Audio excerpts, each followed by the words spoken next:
예, 하나님이 일어나시면 게임 끝이라는 제목으로 하나님 말씀 증거하도록 하겠습니다. 먼저 배경을 살피면 시편 68편은 가장 활기찬 시편 또는 신나는 시편이란 별명을 갖고 있습니다.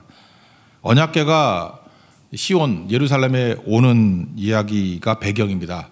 그 뭐 스토리 아시죠? 오베데돔의 집에서 20년 동안 있었습니다. 근데 언약궤를 가져오는 게 사무엘하 6장에 나오죠. 막 춤을 추면서 다윗이 좋아했죠. 미갈은 뭐 바지 흘려내리고 저 채신머리 없이 이게 뭐냐 그러다가 이제 어떻게 보면 저주받은 거죠. 더 이상 다윗과 부부 생활 안 하고 뭐 그런 일이 벌어지게 됩니다. 그래서 이게 사무엘하 6장이 되게 중요한 배경인데 하나님의 언약궤죠. 언약궤. 이 하나님의 언약궤는 시내산에서부터 시작됐죠. 두 돌판 받은 거 아닙니까? 그래서 박스에다가 집어넣은 거죠. 시띠나무라는 박스. 그다음에 뚜껑이 두 천사가 있는 거라 그랬죠. 그 공간. 그 공간을 하나님의 은혜가 임하는 자리, 그래서 시은좌, 하나님의 속죄가 이루어진 자리, 그래서 속죄소 이렇게 말하기도 하고 그 나무는 감람나무, 올리브나무로 만들었다 이렇게 얘기를 했습니다. 그래서 중요한 건 시내산에서부터 시온산으로 옮겨온 거예요.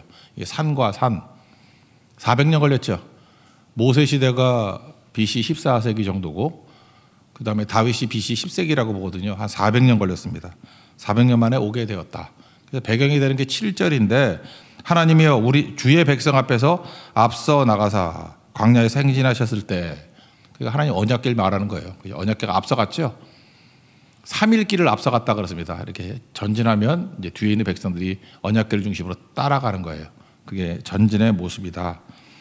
가치는 어떤 거냐면 이 시편 68편은 교회가 힘들 때 또는 크리스찬이 힘들 때 이 시편을 읽고 역전 일으켰던 데가 되게 많습니다. 특별히 이 시편 68편 좋아하는 나라가 두 나라가 있는데 프랑스 좋아합니다. 프랑스의 개신교들, 프랑스의 개신교가 엄청 핍박받았죠. 칼빈도 원래 프랑스 사람 아니에요. 근데 그 핍박받아서 도망쳐서 스위스로 도망쳐서 종교개혁 한 거 아닙니까? 그러니까 프랑스는 닥치는 대로 죽이고 막 그랬다고요. 그래서 프랑스의 개신교도들을 위그노라고 부르는데 위그노들이 제일 좋아하는 찬양이 68편이에요. 그래서 이걸로 승리하고 고난을 이겼다. 더 중요한 건 러시아입니다. 러시아 사람들한테 붙잡고 시편 중에 제일 좋아하는 게 뭐야? 그럼 68편이에요. 이건 내가 볼 때 99%예요. 아무나 붙잡고 물어보세요. 믿음 없는 사람 말고 믿음 있는 사람 붙들고 물어보면 시편 68편을 붙들 거라고요. 배경이 어떠냐면 나폴레옹이 러시아 침공했죠. 러시아 침공을 했는데 엄청나게 강한 군대 아닙니까? 그래서 그 프랑스의 육군을 그레이스를 붙여요. 대육군이라고. 그래서 영국은 해군이 강하고 육군 최강의 육군은 프랑스 육군이에요. 육군이 엄청 강하거든요. 근데 프랑스 육군이 러시아를 침공했습니다. 뭐 이거 파죽지세죠. 감당을 못하니까 모스크바 비우고 도망쳐 버렸습니다. 그게 1812년 9월 가을에 입성을 했다고요. 가봤더니 뭐 먹을 거 하나도 없고 다 버리고 불태우고 갔잖아요. 그러니까 황당한 거죠. 월동 준비도 안 돼 있어. 추위도 뭐 감당 못하죠. 프랑스가 따뜻한 나라니까. 그 다음에 먹을 것도 없어. 한 달 만에 협상하려고 그랬더니 협상을 하나. 협상도 거부하다가 버티다 못해 철수했습니다. 보급이 없으니까 뭐 군대는 끝나는 거죠. 나폴레옹이 9만 명 정도 데리고 갔대요. 모스크바를. 근데 모스크바 떠날 때쯤 박살나가지고 5천 명 남았고 그 무슨 강이더라 뭐 유명한 강이 있는데 그 강 건널 때 넘어온 사람이 3천 명. 그 완전 패배죠. 그래서 프랑스군이 떠나고 난 다음에 이제 도망쳤던 러시아 사람들이 이제 모스크바로 왔을 거 아닙니까? 와가지고 모스크바 대성당이라는 데 있죠. 여기는 이제 러시아 종교회니까 거기에 들어가서 예배 드릴 때 다 눈물의 예배죠. 이건 하나님이 도우셨다. 세계 최강이라 그러는 러시아 군대 싸우지도 않고 하나님이 물리치셨다. 그러면서 봤던 본문이 시편 68편이라고요. 그러니까 이건 감격이죠. 그 68편 1절 내용이 그냥 흩으셨다. 도망치게 하셨다. 그 얘기거든요. 이게 대표적인 거라고요. 이게 시간이 한참 지나고 난 다음에 1812년인데 70주년. 그러니까 러시아 이제 재입성 70주년. 그러니까 1882년. 우리나라는 이모군란이죠. 대원군에 이모군란이 있을 때 1882년이 70주년이거든요. 그때 작곡가인 차이코프스키가 노래 하나 작곡하죠. 그게 1812년 서곡 오버처라고. 저는 종종 이렇게 뭐 클래식 들으려고 그럴 때 이거 많이 들어요. 그럼 이게 역전이거든요. 내가 거지 같았는데 다 도망쳤었는데 하나님의 은혜로 말미암아 다시 회복되게 되었다. 이게 1812 오버처, 1812 서곡이라고 얘기를 합니다. 뭐 아시죠? 오늘 한번 꼭 들어보세요. 한 5분 남짓 하는데 정말 힘이 돼요. 그리고 우리 익숙한 구절도 많이 있어요 거기에. 그게 러시아의 고백이에요. 그래서 러시아 사람들에게 시편 말한다 그러면 보통 러시아의 시편이라 그럽니다. 68편. 또 프랑스 위그노의 시편이라 그럽니다. 68편. 저는 여기 계신 분들 가운데도 한 10% 정도는 나의 시편이 되는 은혜가 임하기를 원합니다. 그 역전되는 거예요. 그죠? 내가 최악의 상황에서 하나님께서 최선의 승리를 주신 것이 시편 68편이다. 나에게도 뭐 2023 오버처가 되길 바랍니다. 2023년 서곡이 돼서 내 인생의 역전과 터닝 포인트가 되는 은혜의 역사가 있기를 원합니다. 내용은 들어가 봅시다. 하나님이 앞서시면 게임은 끝이라는 거예요. 언약궤를 중심으로 이해를 해야지 됩니다. 언약궤가 진영 중심에 있었죠. 이게 가만히 있을 때는. 그러다가 전진할 때에는 언약궤가 3일길을 앞서갑니다. 그래서 뒤에 장려만 60만, 한 200만이 쭉 따라가는 거죠. 이 배경이 나오는 게 민수기 10장인데 10장 31절 보니까 모세가 하나님 앞에 기도를 해요. 우리를 떠나지 마소서. 그러니까 언약궤는 떠나지 마소서. 동행의 의미가 있고 우리의 눈이 되리이다. 그러니까 하나님의 언약궤는 인도의 의미가 있어요. 그러니까 하나님이 우리와 동행해 주세요. 우리 갈 길을 모르니까 언약궤가 인도해 주세요. 그런 의미가 있다고요. 그리고 이 언약궤가 움직일 때 출발할 때 모세가 크게 외쳤습니다. 그 타이밍마다. 그게 민수기 10장 35절인데 떠날 때에는 모세가 말하되 이거 여러 번 들었겠죠. 이스라엘 백성들은 모세가 외치는 게 똑같은 거니까 외우고 있다고요. 여호와여 일어나사 이게 1절이에요. 주의 대적들을 흩으시고 주를 미워하는 자를 주 앞에서 도망하게 하소서. 흩으소서 스케이터 도망하게 하소서 런. 두 가지를 외쳤다고요. 대적을 흩으시고 대적을 도망하게 하소서. 그리고 출발했어요. 그러니까 하나님의 언약궤가 우리 앞서가셔서 하나님이 승리를 주신다 그런 뜻이겠죠. 이게 이스라엘 백성들의 마음에 탁 남아있다고. 민수기 10장 35절은 이스라엘 백성들이 다 아는 얘기라고요. 그게 1절이에요. 그래서 우리는 1절이 뭔 소리인지 모르지만 이스라엘 백성들은 언약궤 출발할 때의 모세의 외침이었다라는 것을 다 안다는 것입니다. 하나님 일어나세요. 대적들을 흩으시고 대적들이 도망가게 하옵소서. 1절 다 같이 읽겠습니다. 시작. 하나님이 일어나시니 원수들은 흩어지며 주를 미워하는 자들은 주 앞에서 도망하리이다. 그러니까 민수기 10장 35절의 배경을 모르는 사람은 이게 무슨 의미가 있는지 잘 모르잖아요. 이게 깊은 의미가 있다니까요. 언약궤 출발할 때 외치던 고백이었다. 이렇게 생각하면 된다는 것입니다. 우리도 68편 1절 같은 이 말씀으로 하루를 시작하면 얼마나 든든하겠습니까? 그렇죠? 하나님 일어나십시오. 우리 앞에 있는 대적들 흩으시고 내 앞에 있는 대적들을 도망하게 하옵소서. 그럼 든든하죠. 하루의 승리가 임하게 된다는 것입니다. 제가 볼 때 제일 기분 좋은 시편이기도 하다고 생각을 합니다. 모세 되게 어려움 많았겠죠. 지도자인데 말 되게 안 듣고 힘들고 그러잖아요. 그때마다 모세에게도 힘이 됐다고 생각을 해요. 이거 내가 이끄는 거 아니다. 하나님 일어나십시오. 여호와 일어나소서. 그리고 하나님께서 이 백성들을 붙들어 주시고 동행하시고 인도하시고 그 다음에 대적들은 흩으시고 도망하게 하옵소서. 이거는 뭐 백성뿐만 아니라 모세에게도 든든한 힘이 되었다고 생각을 합니다. 그 대적들의 모습이 2절을 보니까 연기같이 사라지게 해달라. 연기 금방 사라지잖아요. 연기 있으면 그냥 후후 불면 없어지잖아요. 나도도 없어지고. 그 다음에 이게 밀이 녹음같이 밀랍이죠. 밀랍 뭐 어려우면 초에 초농. 초 녹잖아요. 초가 뭐 세 보이지만 불 붙이면 다 녹잖아요. 그러니까 대적이 연기같이 사라지고 초가 녹듯이 녹아지게 해 주옵소서. 하나님이 앞서 가시고 일어나시면 맥을 못 춥니다. 박살납니다. 그러니까 러시아 사람들 같으면 나폴레옹 같은 엄청난 군대도 전멸합니다.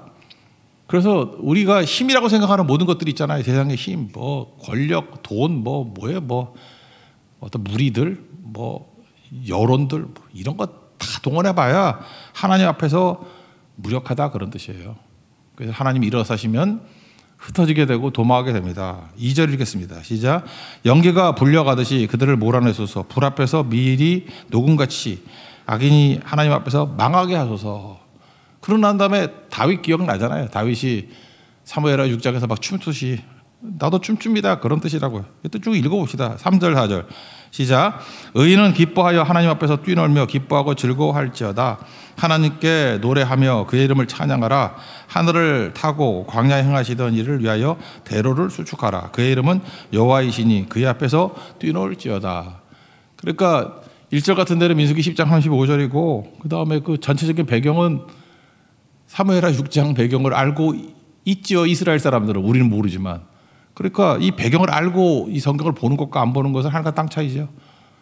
그러니까 이거 민수기 10장 배경과 사무엘하 6장 배경을 가지고 다시 보세요. 이게 엄청나게 다르다는 것입니다. 우리 인생 어렵잖아요. 그래서 이제 우리 인생을 보는 거예요. 세상에 강함이 있고 우리 인생이 참 버겁다라는 거예요. 그때 하나님 일어나십시오.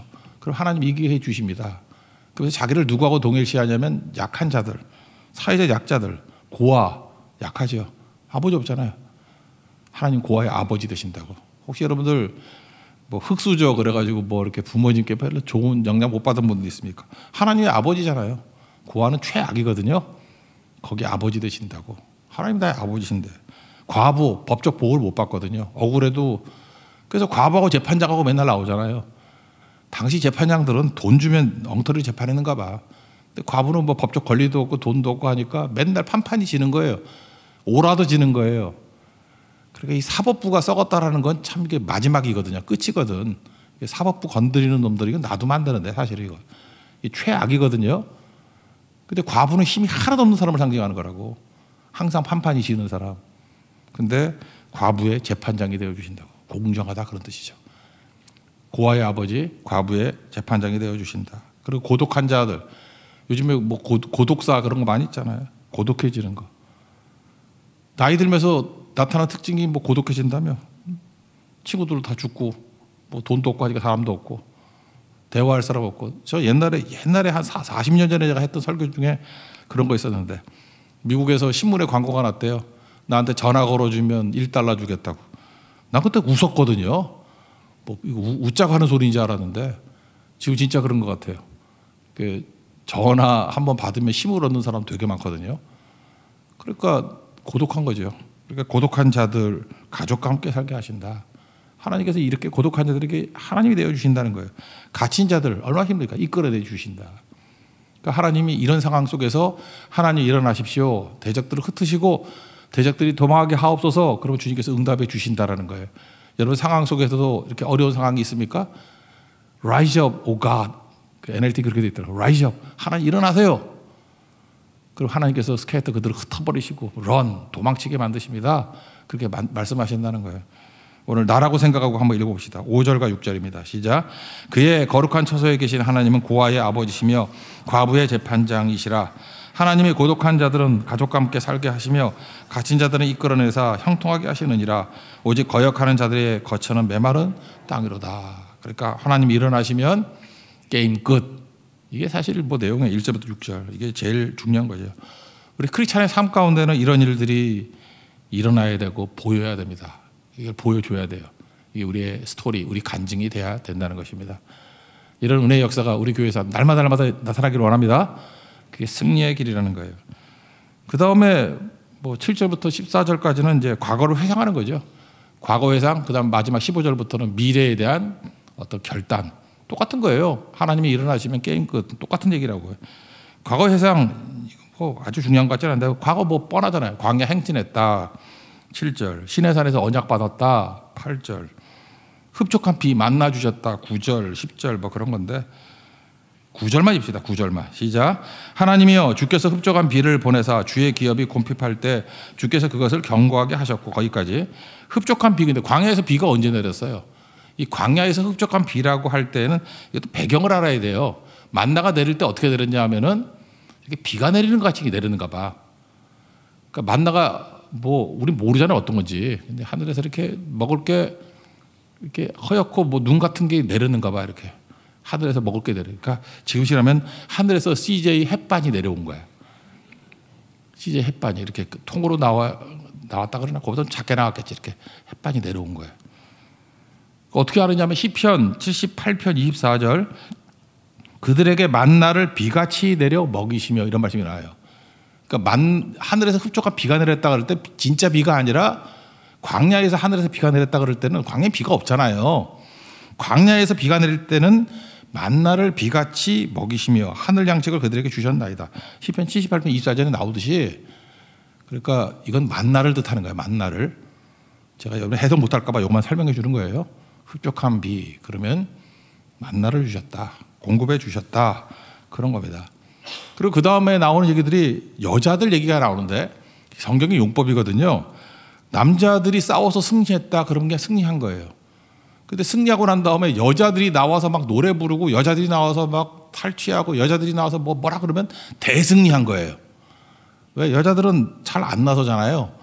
근데 여자들이 나설 정도로 엄청난 승리였다 그런 뜻이라고요. 그래서 골리앗 물리쳤을 때 여자들이 등장하죠. 그럼 이건 대승리. 그러니까 여자들이 참 중요해요. 여러분이 막 설치면 대승리. 사울은 천천, 다윗은 만만, 그리고 대승리 그런 거고. 홍해를 건넜을 때도 모세의 노래만 있는 게 아니라 그 다음에 누구 노래가 있어요? 미리암의 노래, 대승리. 한나가 노래 부르죠. 애 낳고 난 다음에 대승리. 마리아의 노래가 있죠. 누가복음 1장에 보면 대승리. 그래서 여자의 노래엔 그런 의미가 있다라는 것입니다. 이 사사기 5장에 보면 거기 시스라라는 녀석이 있었죠. 대장군인데 도망을 칩니다. 그러니까 야엘이라는 장막 여자 집에 들어가서 뭐 어떻게 되지? 뭐 맷돌 던져가지고 맞고 그 여자 야엘 참 무서워져. 그다음에 뭐 머리에 말뚝 박아 죽이잖아요.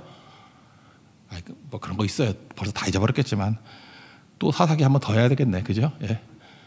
그거 무슨 얘기예요? 여자가 승리했다는 건 대승리 그런 뜻이라고. 대승리. 그러니까 여자들은 전쟁에도 안 나가고 여자들이 탈취물을 나눌 정도, 전리품을 나눌 정도면 남자들이 다 훔쳐가고도 남는 게 있었다는 거 아니에요. 그러니까 어마어마한 승리였다 그런 거죠. 그러니까 과거에 하나님께서 함께 하시니까 여자들이 노래 부르고 여자들도 탈취물을 나눌 정도로 대승리를 거두었다. 이 정도 해석하면 내용들 이해할 거예요. 일단 두 절만 읽어봅시다. 11절 12절입니다. 시작.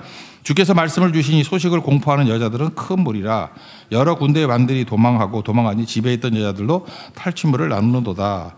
그래서 13절 14절에는 뭐 여자들이 막 이렇게 꾸미고 막 나오는 그런 걸 묘사하고 있어요. 똑같은 겁니다. 이것도 과거에 하나님이 일어나시니까 게임 끝 그 얘기예요. 이건 뭐 다 아시겠죠? 이제 중요한 게 마지막 미래겠죠. 이게 메시지라고. 그러므로 미래에도 하나님이 일어나시면 게임 끝이죠. 그걸 설명하는데 두 가지 길을 설명하고 있어요. 세상의 길은 바산의 산. 바산이라고 있는 것이 북쪽에 동쪽에 있는 큰 데거든요. 바산의 암소 그러면 제일 좋은 암소예요. 바산은 세상의 풍조를 말하는 거라고. 그래서 멀리는 바벨론을 뜻하고 저 가까이에서 세속적이다 그럴 때 바산을 뜻해요. 세상적인 풍성함. 바산이 있고 바산이 산이 아니고 바산의 산. 또 하나가 뭐겠어요? 시온산이죠. 그래서 15절부터 마지막 18절까지 내용을 보면은 왜 시온산이 중요한가? 이걸 설명해 주고 있어요. 왜 시온인가? 뭐 산이 멋있고 높았기 때문에 그러느냐? 아니다. 높이로 따진다 그러면 바산의 산이 더 높다. 그 바산의 산 중에 하나가 헐몬산이거든요. 거기 보면은 높고 막 그 눈도 있잖아요. 여기는 하나님의 산이라 그러는데 원문을 보면 엘로힘의 산이에요. 이건 이 하나님하고 관계없이 높은 산이라는 뜻이에요. 큰 산. 그러니까 세상 사람들이 말하는 큰 산이기 때문에 시온이 중요하냐? 아니다. 시온산이 뭐 큰 산이냐? 그거 아니라는 거죠. 근데 하나님의 시온산이 왜 중요하죠? 하나님의 임재가 있기 때문에. 그래서 바산의 산이 시온산 시기하지 마라. 그런 얘기예요. 16절이 핵심이에요. 16절 읽겠습니다. 시작. 너희 높은 산들아 어찌하여 하나님이 계시려 하는 산을 시기하여 보느냐. 진실로 여호와께서 이 산에 영원히 계시리로다. 그러니까 핵심 요거 붙들라고 해요. 바산의 산은 높고 화려하고 멋있어요. 그런데 시온산이 왜 가치가 있느냐? 높아서도 아니고 멋있어서도 아니고 지금도 가봐 예루살렘 그 뭐 허름한 거지. 하나님이 이 산에 영원히 계시기 때문에 가치가 있는 거라고. 우리도 마찬가지죠. 우리의 가치가 어디에 있습니까? 뭐 돈 있고 잘나고 뭐 이래서 가치 있는 게 아니고 사람의 가치, 교회의 가치는 하나님이 그 안에 계시기 때문에 있는 거라고요. 그러니까 우리 교회도 가치 있는 교회를 만들기 위해서 어떻게 해야 돼요? 주님의 임재가 있어야 된다. 언약궤가 있는 교회가 돼야 된다고요. 말씀 있는 교회가 돼야 된다고요. 성령 있는 교회가 돼야 된다고요. 우리 성도도 맞아요. 인재가 뭐예요? 하나님이 함께하는 자가 인재죠. 고린도전서 3장 16절 보니까 너희는 너희가 하나님의 성전인 것과 하나님의 성령이 너희 안에 계시는 것을 알지 못하느냐. 이게 존귀의 근거예요. 그러니까 성령 충만한 거, 말씀이 있는 사람, 그게 제일 중요한 거겠죠. 그런 사람은 어떤 일이 벌어져요? 하나님이 일어나셔서 앞서 행하시고 대적들을 흩으시고 대적들을 도망하게 만드신다고. 그럼 미래도 승리하겠죠. 그러니까 인재는 뭐예요? 믿음 있는 사람이죠. 지구실에 하면. 가치가 하늘에 있는 거 아니에요. 하늘의 것을 구하는 자가 되게 하는 거예요. 그래서 우리는 자수성가가 아니라고, 내 손으로 뛰는 게 아니라 신수성가, 하나님의 손으로 사는 사람이죠. 이 신수성가라는 말을 만들어낸 사람이 누구냐면 그 연세대학교 초대 총장인 백낙준 박사가 처음 쓴 말이에요. 신수성가. 따라 많이 하지. 연대 가면은 그 중앙도서관 앞에 용재 백낙준 박사 이렇게 앉아 있는 거 있어요. 지금도 있겠지. 백낙준 박사 집안 얘기하면 아버지가 점쟁이였습니다. 이 집안이 점쟁이 집안이에요. 아버지가 점쟁인데 선교사가 와가지고 말도 잘 못했대요. 더듬더듬 그러면서 당신 이렇게 살면 죽어. 당신 이렇게 살면 죽어서 어디 가는지 알아? 그리고 답도 말을 안 해주고 갔대. 이렇게 살다 죽으면 어디 가는지 알아? 선교사가 거기까지만 외웠는가 봐. 아무 말을 몰라가지고. 근데 이게 마음에 걸리더래요. 이 점쟁이가. 그래서 잠이 안 오더래요. 그래서 여러분들도 전도가 그래서 중요한 거라고. 그러니까 뭐 전도를 막 하잖아요. 이거 이제 말레이시아 가서도 이렇게 전도할 건데 전도를 하면 어떤 사람이든지 마음에 남는 사람이 있어요. 잠을 못 잤대요. 잠을. 그래서 이 허접한 선교사가 몇 마디 되지도 않는 말씀을 증거했는데 잠이 안 오는데 이 아버지가 보통 사람이 아니야. 점집을 닫아버리고 그 점집에 있는 모든 것을 다 팔아가지고 교회에 헌금을 했대요. 그러니까 자기가 직업 아니야. 직업에 다 정리해가지고 교회 헌금을 해서 먹고 살 일이 막연하죠. 그리고 대책이 없는 거예요. 계산하지 않는 신앙이죠. 대단하죠. 그러니까 이 점쟁이 같이 믿어야 돼. 믿어도. 확 이 사람이 영성이 있는 것 같아. 점쟁이 영성이다 뭐든 간에. 이게 확연하잖아요. 그래서 그냥 하늘 쳐다보고 있었대. 우리 굶는다. 그랬더니 이제 선교사가 급해졌죠. 저거 내 말씀 듣고 저거 아주 거지 돼 버렸네. 그래서 교회 사찰이라 그러죠. 이렇게 관리 집사로 불렀대요. 그래서 교회 관리하고 교회에서 같이 생활했대요. 그게 계기가 돼가지고 아들 녀석이 있는데 뭐 스토리 되게 많아. 뭐 빗자루 갖고 청소하라 그랬더니 저녁까지 했다며 계속 뭐 언제 중단하지 하라는 얘기를 못 들어가지고 그게 백낙준이에요. 그래서 요놈 델놈이다 그래서 미국 유학 보내고 돌아와가지고 연대 초대 총단되고 무슨 옛날에 문교부장관도 하고 그래서 집안이 막 일어서게 됐다고. 그때 아버지가 그랬대. 우리 집은 자수성가가 아니라 신수성가라고. 다 망하는 집이었는데 정말 최악의 집안이었고 사탄의 집안이었는데 점쟁이 집안이니까 하나님이 손으로 우리 가문을 일으켰다고. 신수성가. 우리 인생이 이런 거예요. 미래도 그렇죠. 여러분 인생에도 신수성가의 집이 되기를 원합니다. 하나님이 일어나십시오. Rise up, O God. 하나님 일어나십시오. 그러면 하나님 여러분 가문도 일으킬 거고 대적들은 다 흩어버릴 거고 도망하게 만들고 승리하게 된다라는 것입니다. 왜? 모든 가치와는 게 하늘에서부터 오기 때문에. 이걸 한번 읽어볼까? 17절 시작. 하나님의 병거는 천천히요 만만이라 주께서 그 중에 계심이 신의 산 성소에 계신 것도. 하나님의 능력을 병거는 천천만만. 이거 기억나죠? 사무엘 열왕기하 6장에 그 엘리사하고 뭐 사환 계하신가? 아람 군대가 포위했잖아요. 포위했더니 뭐 어떡합니까? 뭐 그랬더니 뭐라 그러죠? 열왕기하 6장 16절. 우리와 함께한 자가 그들과 함께한 자보다 더 많다. 그러고 난 다음에 하나님께 기도하죠. 하나님 뭐 또라이는 아닌데 뭐 이 또라이 같은 놈 눈 좀 열어주세요. 또라이는 아니에요. 눈 좀 열어주세요. 그랬더니 하나님께서 그 청년의 눈을 여심해 보니 불말과 불병거가 산에 가득하여 엘리사를 둘렀더라. 이거 실제입니다. 여러분들이 하나님의 사람이 되면요, 그저 이렇게 성령이 임재하는 사람이 되면 우리 눈에는 안 보이지만 불말과 불병거가 가득하고 우리와 함께하는 자가 우리 대적보다 훨씬 많습니다. 믿습니까? 승리를 하는 거예요. 이거 붙들고 러시아 백성들이 찬양했고 1812 오버처 그 불러보면은 저는 그 노래 들을 때마다 불말과 불병거가 막 둘러선 것 같은 느낌이 들어. 우리에게도 좀 이런 멋진 게 있었으면 좋겠고 우리 민족의 고백이 있었으면 좋겠어요. 민족의 고백, 민족의 고백으로서의 찬양, 민족의 고백으로서의 말씀 사랑합니다. 여러분 인생도 신수성가의 인생이 되는 축복과 은혜가 넘쳐나기를 기원합니다. 자리에서 나가겠습니다. 하루의 은혜 찬양하겠습니다. 하루의 은혜.